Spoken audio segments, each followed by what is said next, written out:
Bonjour à tous et merci pour cette invitation. Donc moi, je vais vous faire réfléchir un petit peu. Il y a un certain nombre de quiz dans ma présentation.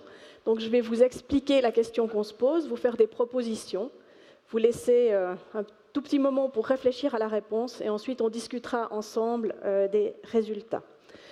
Donc l'objectif de cette présentation, c'est de regarder qu'est-ce qu'on peut diagnostiquer au premier coup d'œil sur la base de l'écran de notre ventilateur au lit du patient. Je n'ai pas de lien d'intérêt en lien avec cette présentation.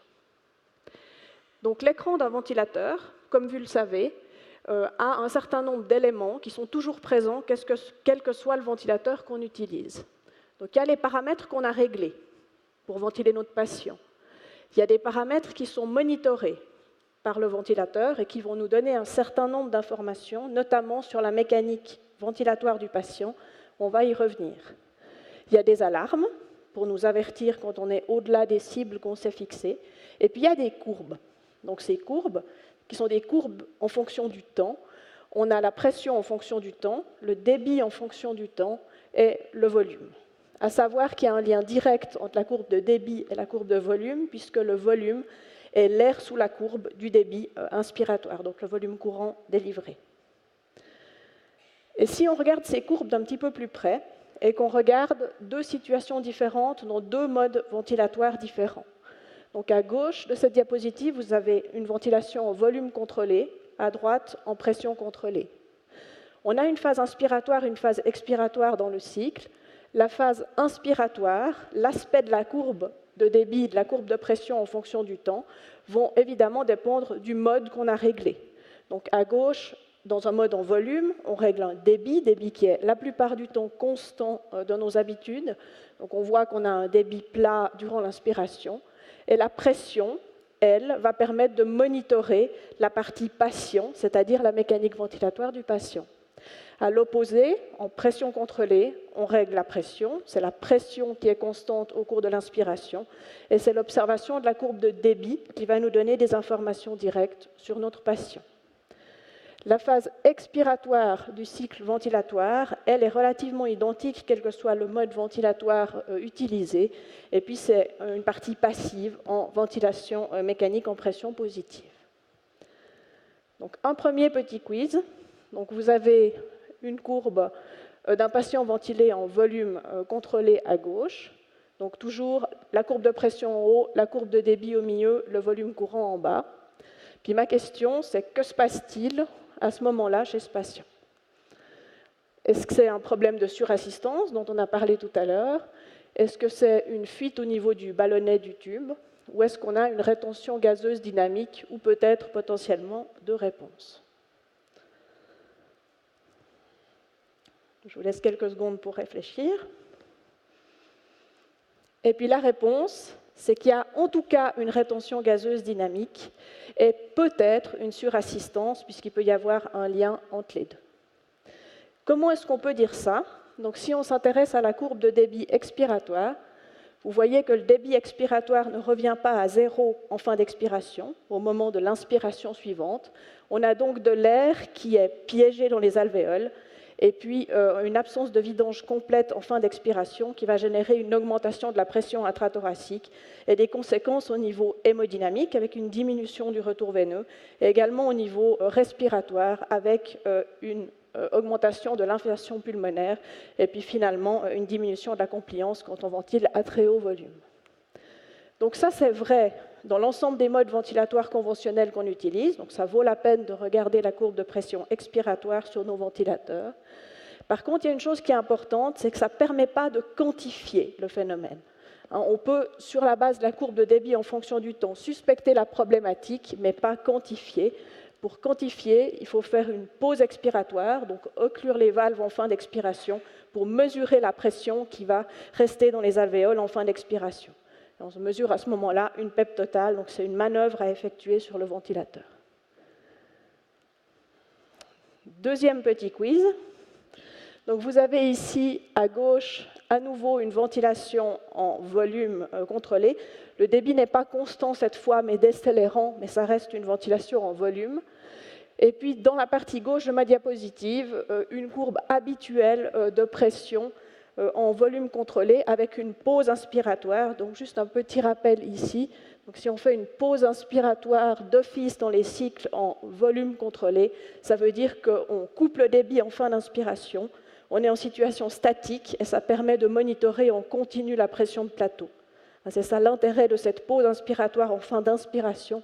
Sur plusieurs diapositives qui vont suivre et dans plusieurs quiz, j'ai réglé une pause d'office pour avoir cette pression de plateau. La pression de plateau, elle est là. Hein. Pendant la pause, vous voyez qu'il n'y a pas de débit. La pression de crête est là. Donc à gauche, on a la situation basale. Puis à droite, on a deux cycles différents. Vous voyez ici et ici. Et ma question, c'est que se passe-t-il? Est-ce qu'on a changé de mode? Est-ce qu'il y a un patient qui a commencé à respirer? Ou est-ce que c'est une asynchronie en termes de timing entre le patient et le ventilateur?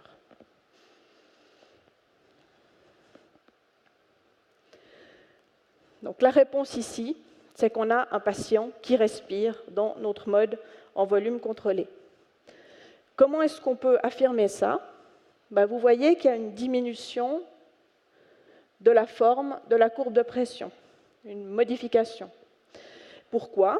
Parce que quand on a un patient qui respire, même s'il est en ventilation assistée contrôlée en volume, on a un patient qui va tirer, qui va avoir une demande inspiratoire avec générer une pression négative.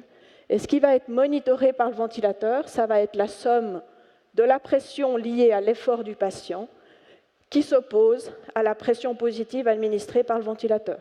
Et on va avoir une déformation des courbes de pression. Plus cette déformation est importante, plus l'effort du patient est finalement important. Donc ça, au premier coup d'œil, quand on voit ça sur nos écrans de ventilateur, on peut se dire, mon patient, certes, il est ventilé en volume assisté contrôlé, mais il fait un effort respiratoire propre. Comme on l'a dit tout à l'heure, le but, ce n'est pas forcément d'empêcher les patients de respirer, ce n'est même pas d'empêcher les patients de respirer, mais ce n'est pas non plus de leur demander de générer des efforts ventilatoires propres extrêmement forts, avec le risque de générer des lésions liées à une sous-assistance. Donc, quand on voit des courbes trop déformées en VAC, il faut se demander si le débit inspiratoire qu'on délivre est suffisant ou si on n'est pas dans une situation où finalement on sous-assiste notre patient. Troisième petit quiz. Donc vous voyez cette fois toujours un patient qui est ventilé en volume assisté contrôlé avec un débit constant ici. Et vous voyez un premier cycle ici, toujours avec une pause inspiratoire, donc un monitorage en continu de la pression de plateau. Et puis un deuxième cycle où il s'est passé quelque chose. Et ma question, c'est de savoir si on a une augmentation de la résistance des voies aériennes, une diminution de la compliance thoraco-pulmonaire ou une fuite au niveau du ballonnet.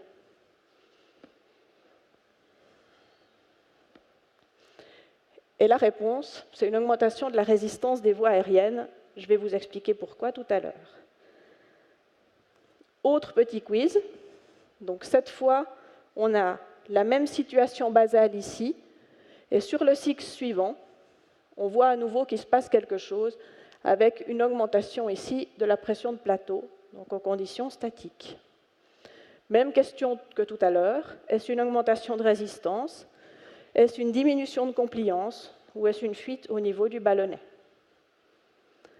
La réponse ici, c'est une diminution de compliance thoraco-pulmonaire. Comment est-ce qu'on peut affirmer ça? Donc on revient à notre courbe avec une courbe de débit, un mode en volume, un débit constant durant l'inspiration, une pause inspiratoire, une courbe de pression avec une pression de crête, une pression de plateau. Donc le débit, il est réglé dans un mode en volume. La pression, elle est monitorée, c'est elle qui va nous donner les informations sur la mécanique respiratoire. Et on se rappelle qu'il y a un lien entre pression, débit, volume et lastance. C'est l'équation du mouvement du système respiratoire qui dit qu'en tout temps, la pression dans les voies aériennes est égale au débit fois la résistance, plus le volume fois l'élastance. L'élastance, c'est 1 sur la compliance, plus la PEP totale. Toujours ma courbe, avec le débit en fonction du temps, la pression en fonction du temps. Et puis, une différence de pression ici, entre une condition dynamique, en présence d'un débit, et une condition statique lors de la pause inspiratoire, où vu qu'on a occlu la valve, on n'a plus de débit.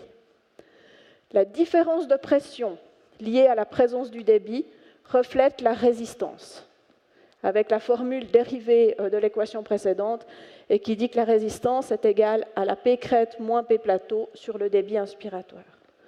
Donc, en observant la différence entre P crête et P plateau, on a, de façon directe, pour un même débit, une information sur la résistance des voies aériennes. Qu'en est-il de la pression de plateau? Donc, si on regarde l'évolution de la pression de plateau et la différence entre pression de plateau et PEP, on a un élément sur la compliance. Attention, il y a une petite erreur sur ma diapositive, c'est 1 sur la compliance qui est égal à P plateau moins PEP total divisé par volume courant. La compliance, ça serait le contraire, désolé pour cette erreur, volume courant divisé par P plateau moins PEP total. Donc en regardant ces courbes, en direct, on peut avoir directement une information sur la résistance et la compliance. Si on revient à mes deux petits quiz, on se rappelle du premier, où on avait une augmentation de la P crête sans augmentation de la pression de plateau, une augmentation de la différence entre P crête et P plateau. En fonction de ce que je viens d'expliquer, ça correspond bien à une augmentation de résistance. Le deuxième petit qui est dû soit à un bronchospasme, une obstruction partielle du tube endotrachéal ou des sécrétions proximales. La deuxième situation, où on avait une augmentation de l'ensemble des pressions, avec une augmentation de la pression de plateau, mais pas de différence significative entre pression crête et pression de plateau, est bien due à une diminution de la compliance thoraco-pulmonaire, puisque c'est cette partie représentant la statique et la distensibilité du poumon qui a augmenté entre le cycle de gauche et le cycle de droite. Ceci est dû en aigu, quand ça survient d'un coup, comme dans cet exemple, soit à une atélectasie d'une partie d'un poumon, un pneumothorax, une intubation sélective. Un autre petit quiz. Vous avez déjà vu cette diapositive tout à l'heure dans une autre présentation. Donc, la pression en fonction du temps, le débit en fonction du temps. Et ma question, que se passe-t-il? Est-ce qu'on a des apnées? Est-ce qu'on a des autodéclenchements? Est-ce qu'on a des efforts inefficaces? Et la réponse, on l'a vu tout à l'heure, c'est qu'on a des efforts inefficaces. Alors là, on rentre dans le domaine des asynchronies patient-ventilateur. On aurait pu passer les 20 minutes à parler des asynchronies. J'ai fait un choix un petit peu différent, mais je voulais en montrer une quand même, et c'est celle qu'on va le plus fréquemment être capable de diagnostiquer au lit du patient. Donc l'effort inefficace, c'est un effort patient non récompensé par le ventilateur ou un patient qui n'arrive pas à déclencher le ventilateur. Et vous voyez ici, si on regarde les courbes, si on regarde les courbes, qu'on a une irrégularité dans la courbe de pression et la courbe de débit. J'ai rajouté ici l'activité électrique diaphragmatique, donc le monitorage de l'effort patient, et vous voyez qu'en lien avec un effort patient ici, on n'a pas de cycle récompensé par le ventilateur, mais des modifications des courbes de pression et de débit qui peuvent nous aider à suspecter qu'il y a un effort inefficace à ce moment-là. Et très concrètement, c'est une augmentation de la courbe de débit qui ne devrait pas avoir lieu ici dans la phase expiratoire et une dépression légère de la courbe de pression. Ceci représente un effort inefficace et en pratique, si on veut le diagnostiquer au lit du patient, il faut regarder les courbes, mais il faut surtout regarder le couple ventilateur-patient, parce qu'on va voir une légère ampliation thoracique sans courbe associée de pressurisation sur le ventilateur. Donc ça se diagnostique vraiment en regardant le couple patient-ventilateur et en regardant de façon concomitante l'absence de pressurisation et les défauts de courbe de pression et débit en fonction du temps sur l'écran. C'est vraiment possible au lit du patient de diagnostiquer ces efforts inefficaces. En conclusion, les courbes du ventilateur dépendent du mode de ventilation, ce qu'on a réglé et ce qu'on monitore. Elles permettent, au jour le jour et chez l'ensemble de nos patients, de diagnostiquer beaucoup de problèmes en lien avec la ventilation, la rétention gazeuse dynamique, en regardant les courbes de débit expiratoire, l'effort d'un patient qui respire dans un mode en volume assisté contrôlé, les variations de résistance et de compliance qui surviennent brusquement chez un patient qui désature, par exemple, sous ventilation mécanique, et puis les asynchronies, en particulier les efforts inefficaces, mais aussi les autres asynchronies pas sur ventilateur en ventilation assistée. Merci pour votre attention.